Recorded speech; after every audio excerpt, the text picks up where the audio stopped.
Praise the lord. సర్వయుగములలో సజీవుడైన యేసయ్యకి స్తోత్రములు. యేసయ్యను ప్రేమించుచున్న వారందరికీ శుభములు కలుగునుగాక.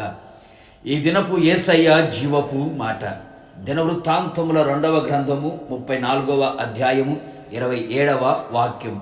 నా సన్నిధిని కన్నీరు విడిచితివి గనుక నీ మనవిని నేను ఆలకించి తిని. యెహోవా మందిరములో నాటబడి వర్ధిల్లుచున్న నీతిమంతులారా, మన యేసయ్య ఉన్నవాడు అనువాడునై ఉన్నాడు. ఆయన మన మనవులు ఆలకించే దేవుడు, అంగీకరించే దేవుడు, ఆశ్చర్యముగా తన కార్యములు చేయుటకు సర్వశక్తి గల దేవుడై ఉన్నాడు.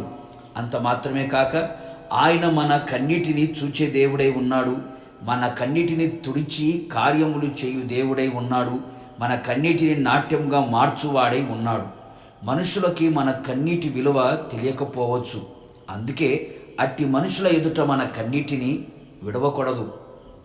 మన కన్నీటిని తన బుడ్డిలో దాచి పుస్తకంలో రాసే యేసు ఎదుట ఆయన సన్నిధిలో కన్నీటిని విడిచెదము, కన్నీటి మనవి చేసేదము. మన కన్నీరు ఆయన పాదములను తడిపి మన మనవి ఆలకించున్నట్లుగా చేయును. కన్నీటి ప్రార్థన శక్తివంతమైనది. అవును ప్రియులారా, మనమందరము ఆయన సన్నిధిని ప్రేమించి, ఆయన సన్నిధిని వెదకి, ఆయన సన్నిధిలో నిలిచి, ఆయన సన్నిధిలో కన్నీరు విడిచెదము, కన్నీటి ప్రార్థన చేసేదము. ఎలాంటి పరిస్థితుల మధ్యలో నడిపించబడుచున్నావో, ఎలాంటి శ్రమలు, శోధనలు, వ్యాధి బాధలు, కష్టాలు, కన్నీళ్ళు, సమస్యలు, ఇరుకులు, ఇబ్బందులు, ఎవరికి చెప్పుకోలేని పరిస్థితుల మధ్యలో నిలిచి కన్నీరే అన్నపానములుగా మారి ఏమి చేయాలో తెలియక, ఎటు వెళ్ళాలో దిక్కు తోచక, నిరాశలో ఒంటరిగా నిలిచిపోయావా? రండి, ఆయన సన్నిధిలో మోకరించెదము, మనలను మనము తగ్గించుకొని ప్రార్థించెదము. విరిగి నలిగిన హృదయముతో ఆయనను సమీపించెదము. మన పాత రోత జీవితాన్ని చింపివేసి, చెరిపివేసి, తుడిచివేసి పవిత్రపరచుకునేదము. ఆయన సన్నిధిలో మన భారమంతా చెప్పుకునేదము. కన్నీటితో ఆయన పాద సన్నిధిలో నిలిచెదము.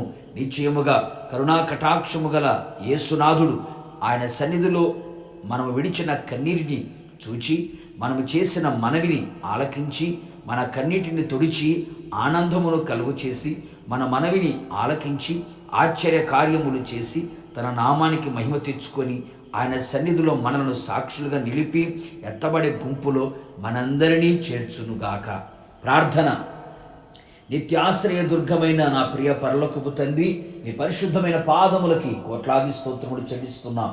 మీరు మాకు ఇచ్చిన మీ జీవపు వాక్కు కొరకు, మాట కొరకు స్తోత్రం ప్రభువా. అవును తండ్రి, మేమంతా మీ సన్నిధిలో చేరి కన్నీళ్లతో మీ పాదాలను తడిపి ఉన్నాం. నిశ్చయముగా మీరు మా కన్నీటిని చూచారు. మా కన్నీటిని చూచిన మీరు మా మనవిని మీరు ఆలకించారు. నిశ్చయముగా మీరు మా ఎడల చేయబోతున్న ఆశ్చర్యమైన నూతనమైన కార్యముల కొరకు స్తోత్రం ప్రభా. ఇంతవరకు మా కన్నీటిని వ్యర్థముగా ఉపయోగించామయ్యా. వ్యర్థమైన వాటి కొరకు కన్నీరు విడిచాం. ఇక మీదట మీ సన్నిధిలో మీ పాదాల దగ్గర కన్నీరు విడుచున్నట్లుగా కృపదయించమని కోరుతున్నాం.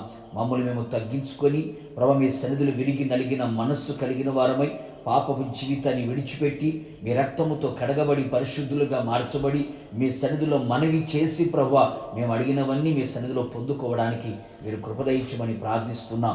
నిశ్చయముగా నీ సన్నిధిలో చేయబడిన ప్రతి ప్రార్థన మీరు ఆలకించి ఓకమించిన ఘనకార్యములు మా జీవితంలో మీరు చేయబోతూ ఉన్నారు. అందును బట్టి నిండు మనసుతో కృతజ్ఞతాస్తుతులు చెల్లిస్తూ యేసు నామములో అడుగుచున్నాను తండ్రి, ఆమేన్. నిశ్చయముగా మీరును మీ కుటుంబ సభ్యులందరూ ఆయన సన్నిధిలో చేసిన కన్నీటి ప్రార్థన ఆయన ఆలకించి ఆశ్చర్యమైన, అద్భుతమైన, గొప్ప కార్యములు నా యేసు చేయునుగాక. God bless you.